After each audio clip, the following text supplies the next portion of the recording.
23:34.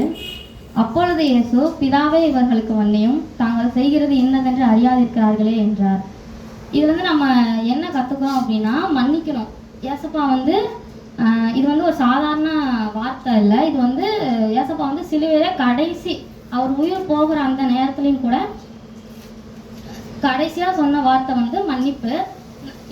இது நம்ம என்ன கற்றுக்குறோன்னா, ஏசப்பாவோட நம்மளுக்கு யாரும் எவ்வளோ எந்த கஷ்டமும் கொடுத்துட மாட்டாங்க.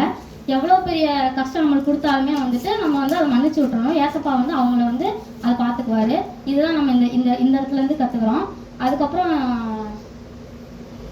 ஏசப்பா இது வாழ்நாள் ஃபுல்லாக செயல்படுத்தினார். பைபிளில் படித்த வரையும் வாழ்நாள் ஃபுல்லாக ஏசப்பா செயல்படுத்தினார். அதுக்கப்புறம் இது அவர் போதனையாகவும் அவர் ஏசப்பா ஃபுல்லாக கற்றுக் கொடுத்தாரு. இதை கற்றுக் கொடுத்தது மட்டும் இல்லாமல் கடைசி அவர் அந்த உயிர் போகிற இடத்துல அவருக்கு ஒரு இடத்துல கூட காயம் இல்லாமல் இல்லை, அவ்வளோ காயம் இருந்த இடத்துலையும் கூட ஏசப்பா கடைசியில் அவங்க பிதாவே இவர்களுக்கு மன்னியும், அவங்க செய்கிறது என்னன்னே தெரியாமல் அவங்க செஞ்சுட்ருக்காங்க, அதனால் மன்னிச்சிருங்க அப்படின்னு சொல்லி ஏசப்பா சொன்னார். கொலோசையர் 3:13 இருக்காரு. 277 பக்கம்.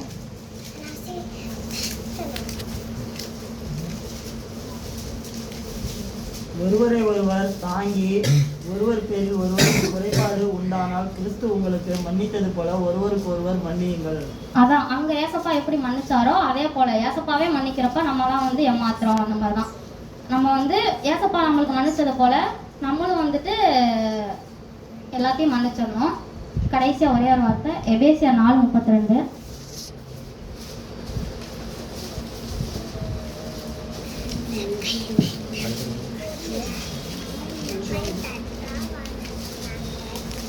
ஒருவருக்கொருவர் தயவாயும் மன உருக்கமாயும் இருந்து கிறிஸ்துவுக்குள் தேவன் உங்களுக்கு மன்னித்தது போல நீங்களும் ஒருவருக்கொருவர் மன்னியுங்கள்.